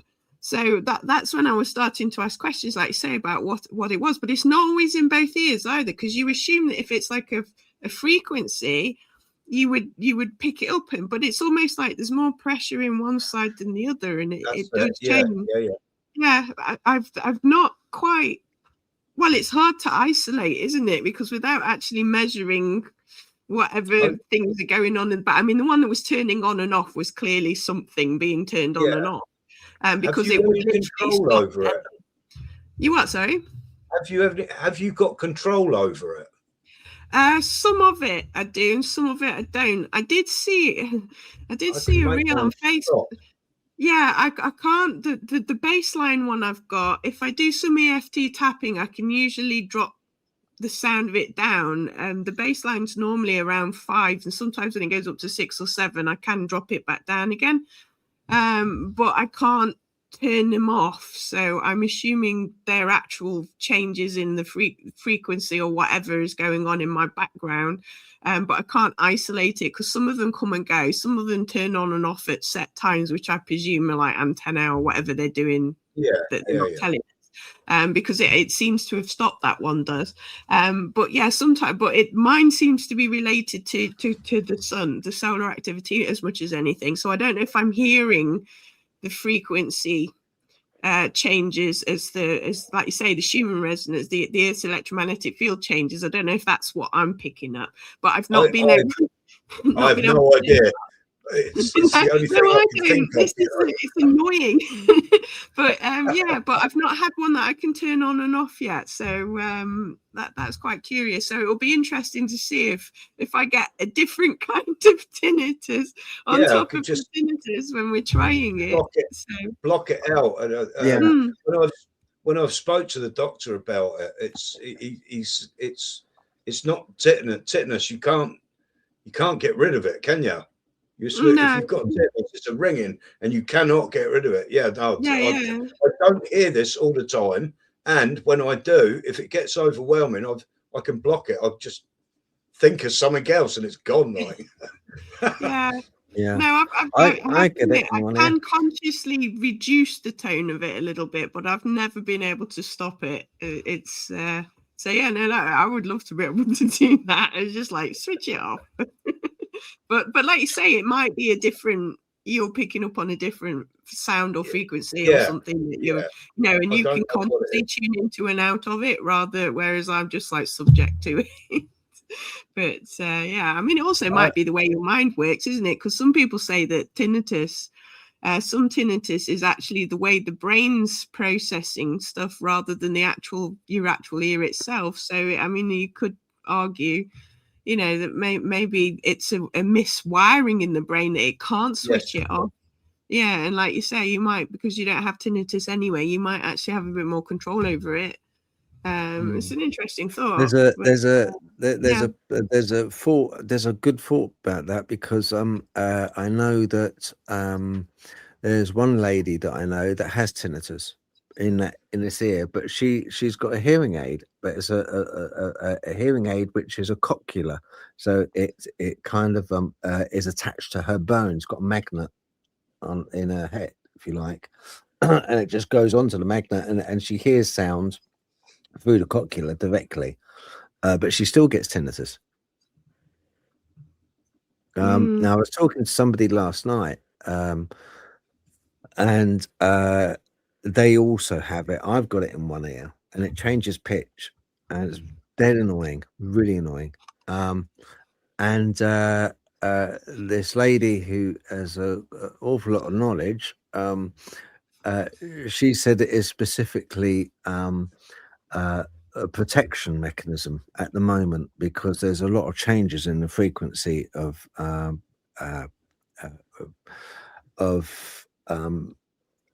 the Earth, and pole shifts and things like that. There's a lot of changes going on at the moment, and it's a protection mechanism for us, the people that do get it. But it's all in one ear, my left ear, always. And sometimes it's not very much, and sometimes it's really quite loud. And it's like white noise, TV white noise years ago. When it's like that. But when when we had the old-fashioned sort of radio rentals TV, and it went off at midnight, and it just went down to a little dot. And they would play the national anthem, and that white noise afterwards would sound just like that sort of rushing kind of sound. Yeah, so it's an odd thing. A lot of people are suffering with that at the moment. It seems to be very are common. you okay Yeah. just to answer a couple of questions? Well, just see what the comments, what people have got question wise. Let's have a look, see if Roxy's got any. She'll bring some up. Remember, anyone with questions, just put them into a capital Q at the beginning, and we'll do our very best. Question for Chris: does he just see or feel the 525 megahertz blue energy? A question for Chris: does he just see or feel the 525 megahertz blue energy? Yes, and I've seen it ever since I was, if that's what you call it, the 5 mega. I've never known it as that, but I will look into that. But yeah, since I was a kid, it's like almost like blue smoke sometimes. I can see it. The darker it is, the better I can see it, and I can interact with it to a point. And I've had it since I was a kid, and it's in my autism diagnosis when we spoke about because I spoke about everything, and when I told them about the stuff that I see, they put it down as visual disturbances, but it's not. It's like this stuff. It's almost like it's alive. I can interact with this stuff. It's like energy, but it's stuff. It's like Matt described. Sometimes I'll get like a blue blob of cloud just move through the room, or and it's always been there. And I've got a funny trait, as I I smell colours, and one of the colours that I smell is this blue, like a purple and electricy blue. It's got its own very, very unique smell, and you might laugh at this, Natalie, because it smells like a billy goat. It doesn't smell like, yeah, I swear to God, it smells like a billy goat, not a nanny goat. It smells like a billy goat. That's Yeah. random. Yeah. Yeah. Oh wow. It- I was so that- expecting you to say Been a while- strawberries Been a or while something. since I sniffed a billy goat. Yeah, it's got like a smell of like an ammonia sort of smell. Okay.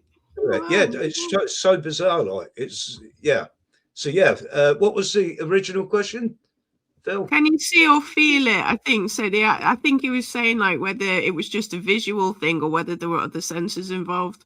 Yeah. No, I can almost smell it. I can detect it by nose, like. Okay. Yeah. I don't Right. feel it. I can't Yeah. feel it. I can only see it. I can't actually feel it. Oh, Rob Shelsky. Lovely. Rob Shelsky, how you doing, sir? Pressure changes can cause changes in pitch in the air. Allergies can produce that.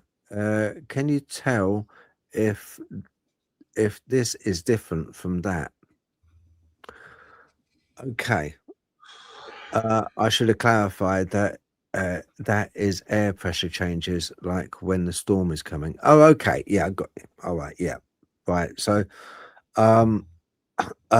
personally, no, not on personal. It just, there's no rhyme or reason to my. It started about 18 months ago, about a year ago, I suppose. It started getting a bit worse, just in one ear, but it doesn't seem to be affected by what the barometers, whether the barometer's up or down or anything like that at all. When I'm on the motorbike, or I take the scooter to work, there's one hill in particular I sort of go up, and it's quite a steep hill. And usually, your ears, you sort of have to pop your ears by holding your nose and sort of breathing out to pop your ears. It doesn't change. It's still the same. Sometimes less, sometimes more. The only time it sort of is subdued and like less is when I first wake up in the morning. When I first wake up, it's less. It's still there, but it's less. And then as I go through the day, it gets worse. But then not always. It sort of. I don't know what the actual cause of it is, but I've got a feeling. Maybe it's because my conspiracy head, but I've got a feeling, as you gentlemen are saying, I think it is part of frequency pressure. It's something to do with what we're going through at the moment.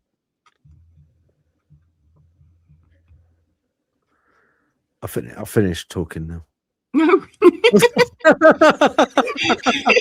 We were waiting for the next set. Definitely not allergy related. Yeah. I have to admit, with me, that I do get my baseline tinnitus gets worse when the pressure changes. It's like the tone of it changes slightly because it's a bit stormy at the moment, but I tend to get it in my head with migraines with air pressure rather than my ears, although the tinnitus will get louder and quieter. But the other pitches that I hear aren't related as far as I can tell. And they are different in tone too, because my tinnitus is nearly always the same tone. It just varies in loudness, volume. And it's like, so that's how, like, this last year I've been able to tell it's different because it's been in a different place with a different tone or pitch that it doesn't normally have. Whereas like with the air pressure changes, aside from the fact that I tend to get a headache and a migraine at the same time, it's like it just makes it louder, the normal one. So I would say that's what made me start thinking that it was different, the other tones that we were hearing. So it could be because the air pressure changes, you would expect the tinnitus to change, wouldn't you, as well, as the air pressure sort of settles back down again. So I get terrible headaches when there's going to be a thunderstorm. I don't get any changes in the ringing. I get like you said, these really bad pressure headaches when there's going to be a thunderstorm. Yeah, but that's it doesn't why seem to have any effect on that, you know. yeah, I have to admit the storms we've had in the last few weeks have been really hitting me hard. I mean, today that's why I don't know. See, my eyes are a bit weird, but it's like the air pressure changes today have been driving me crazy. My brain's not weird, probably, so I'm having to really focus right now. But it still, it is, yeah. It always hits me in the head. It's quite curious actually, because these things you kind of take for granted because they happen to you throughout most of your life. You don't really. I mean, I've had tinnitus since I can't even remember, probably most of my life. So you just assume it's there. It's normal, isn't it? Yeah. So it's get sort on of with it, like. Yeah, when you start questioning it, then you start thinking, oh, actually, you know, like You you say, hear I it know more. this more now. Yeah, so I've not only will I be monitoring the space weather for my migraines, I'll be like correlating it with like whether I've got different pitches in tinnitus. The biggest problem I've had with the frequency changes is, like you say, the ones where it feels like things are turning on and off and you don't have any other phenomenon that you could describe it to, is you can't prove it. Because it's like, you know, if they're turning things on and off and doing experiments or whatever, there's no way. I mean, I tried once, like looking up, like maybe it's they're turning CERN on and off or something, but it was really hard to find, you know, to find any information, because when I looked up, they were like, oh no, there's no experiments, you know, for CERN, and I was like, well, that doesn't mean they're not powering up and powering down and messing about with calibrations and stuff. So I thought, I've got no way of proving what this thing. It was driving me nuts. It was literally turning on and turning off, and it's like I was like, I just need to know what it is. But yeah, so now, you know, we're going to be monitoring like the air pressure, the tinnitus, the frequency, the pitches, whether it's in one ear, the other ear. But no, it's interesting though. It's like I said, different. If they're all reacting to it differently with the tinnitus as well, it's yeah, it's quite an interesting. It's weirdly interesting. Weirdly interesting, yeah. I'm like, stop the autistic brain from going down that rabbit hole. I need it. It's like, don't even go, because my brain starts to go. But, yeah, we'll study the tinnitus sufferers of the UK. It's like, no, I don't know. Anyway, is there another question, Phil? Yeah, there is. Let's have a look. Got another one from Rob. Let's have a look. Right. Okay. Yeah, it's a long one. Okay, here we go. It sounds like the fellow who can smell. That's Chris. Certain things that aren't smells has synesthesia. I had it as a child. About 10% of the population has it, but it usually fades by the time they are 7. There are people who are adults that have it as well, but they're rare. I could taste pictures in books and smell the words that are printed. I think it's how I fell in love with my books. My sister was a particularly rare type and faded away by the time I was about 7 years old. And that's pretty much. So yes, I smell.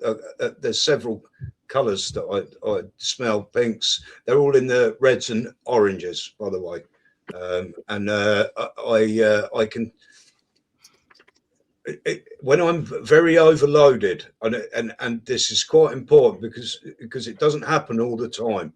It's when I get very bad sensory overload, I will see noise, and I can sometimes taste it as well, like the taste I can't even shapes. describe that. It's just like I wouldn't even know how to describe it. It's like almost like an electronic taste. It's the only way I could possibly even describe that. So yeah, I get them sort of things, and yes, I got them quite a bit when I was a child. I'd be reading, and I'd get halfway through something, and all the letters would turn blue or green, and I wouldn't be able to read anymore. You get like a big block of coloured letters in the middle that weren't really there, which would really, really distract me, and I wouldn't be able to continue reading then. It was, and the billy goat thing, and I can tell you exactly where that come from. I've spent a lot of my working life on farms, working with livestock, and it's the first time that I smelt a colour. It was purple. It was the color, when I say like a electric bluey purple, and we were running sheep, and we actually used a goat, this billy goat called Gordon, and it was a white billy goat, and we trained it to be a Judas sheep. I know this sounds crazy, so you put Gordon on a chain, you walk it into a pen of sheep, and the sheep would just follow this. You wouldn't even have to do anything. You just get Gordon to lead the sheep. This goat was brilliant, and we were walking across it, and a billy goat has got a very unique smell. It urinates over itself. Nanny goats don't do that. They've got like a farmyardy sort of smell. A billy goat is purple. It's like purple. It stinks of purple. It's got its own really, really pungent, strong smell. And as we were running it one day, I got a whiff of Gordon. For God, no, I'd smelt him a million times, and it smelled electric blue. I swear to God, this is the only way I could possibly describe that. It smelled of it was like an electric bluey purple. Interesting. I remember the conversation me and Chris had early on when we met was I was recounting a recurring dream that I used to have as a child to Chris about being out in the garden and floating and kind of swimming about in the air, and it would be associated with this certain taste and smell. And I remember Chris says to me, "Did it taste square?" And I could never explain this taste, but as soon as he said that, I just instantly recognised exactly what he was saying, and it did taste square. It's the only way I could describe this taste, yeah, which is a very sort of strange way to understand things. That's yeah. it. Yeah. Mm. They did that. I can't remember what it's called. I was reading it. I saw it the other day on Instagram. I think there was a TikTok reel, and they'd got two words, and they said which shape goes with each word, and like 99% of people, like they were nonsense words, but something was like crank and baub or something, and everybody put the soft round squidgy shape with the baub sound, and the hard pointy sort of like angular shape with the other sound. And it's sort of, so that was like one of the best ways of explaining synesthesia to people that don't understand, that haven't thought about it or don't experience it. And it's like, so on some level we do kind of know that tastes and words are pointy. It's like, it's like all soft and so I suppose that's the closest you could get to sort of trying to describe to people what it's like. But it is funny when you say it, because you're like, oh yeah, actually that does make sense. Yeah In a weird kind of way. So maybe we're missing certain dimensions of the world by the way we explain it, by not saying it was red and pointy and smelt like it. I think our bodies we've got this world around us, but we've also got other worlds, and we're seeing more and more evidence of this. Our bodies can detect that. But we can't. It's the visual aspect of it, isn't it? Like we know that there is what we call ghosts or spirit. There is a spirit world, or there's NHI and stuff. And before we knew it, this is our bodies trying to detect that. It's reaching out, trying to detect something that we can't see is there, but it is there. That's how I feel anyway. That's how I feel. Like It does make sense, because if we don't know how to describe it as well, it makes it a little bit harder. I mean, we could all be experiencing things in a slightly different direction, but because our words don't allow it, it's a lot harder to sort of like put the thing together and make it make Yes. sense. So Yeah, no, interesting. So I'm looking forward to Rendlesham. I really am, fellas. I've never been on a CE5. I'm looking forward to it. It's going to be a good couple of days. And I think one thing that's really going to be good, I think with Matt, I've got a feeling that Matt has got almost like I'm tagged, he's tagged. I think that whatever this entity is, that he's definitely got. I mean, looking at the man himself, I think, I can feel that you've got some. No, honestly, I do. I honestly get a strong feeling that you have got I just get a very strong feeling that you have got something about you which attracts them. They've kind of tagged you, and I think what will be interesting is kind of maybe some people sort of describe it as being an antenna. Maybe you're kind of able to tune into those frequencies that there's an awareness that we all aspect to recognize it each as other well, on some way. Yeah, yeah. Who knows? I mean, I still have no idea. So I think there's awareness guessing as well. aspect to it. You're aware of it. There's a lot of people that are, oh yeah, they've heard of UFOs, or they've never. They're not aware of it, are they? They're not fully conscious of these people that they'll be looking for discs in the sky and conspiracy. So they wouldn't be looking within 5 or 10 meters of where they're standing for phenomena. They just wouldn't. So there's an awareness aspect to it, and the more you look, the more you see, and then the more you see, the more you look. Yeah. When I had those close encounters in that park, I was recovering from a heart attack just 3 months earlier, and I was going to the park every day to keep fit and keep my mental health on top.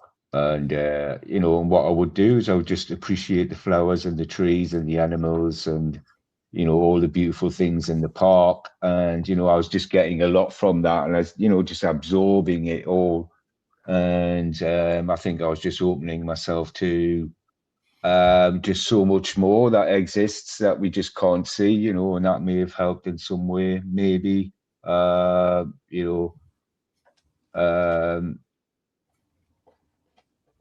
think it maybe amplified, any vibes that I was maybe going off. But I think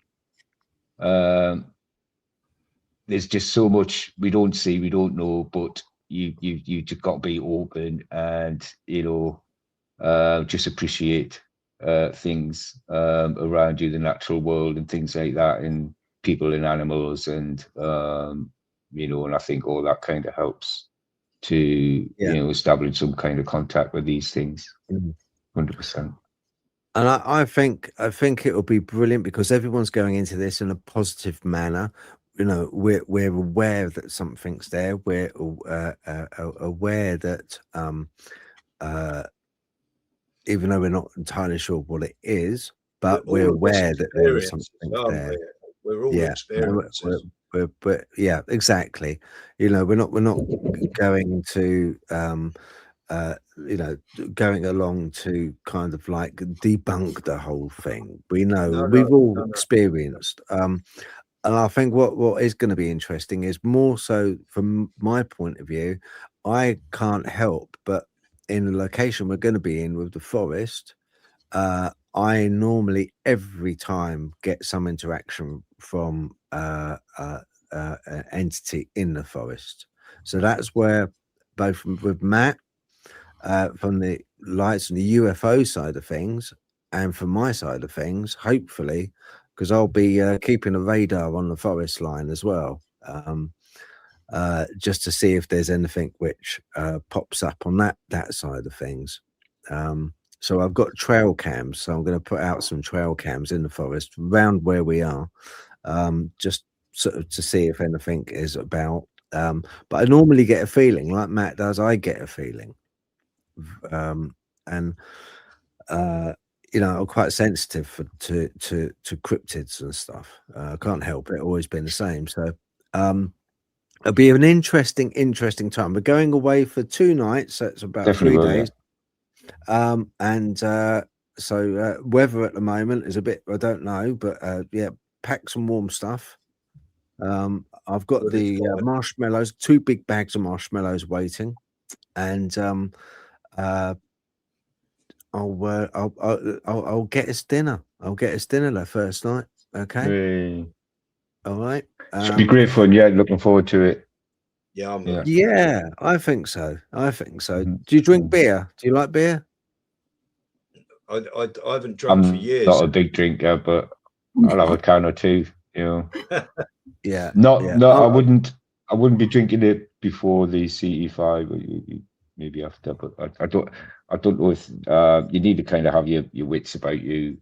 And I think alcohol potentially does put them off. Yeah.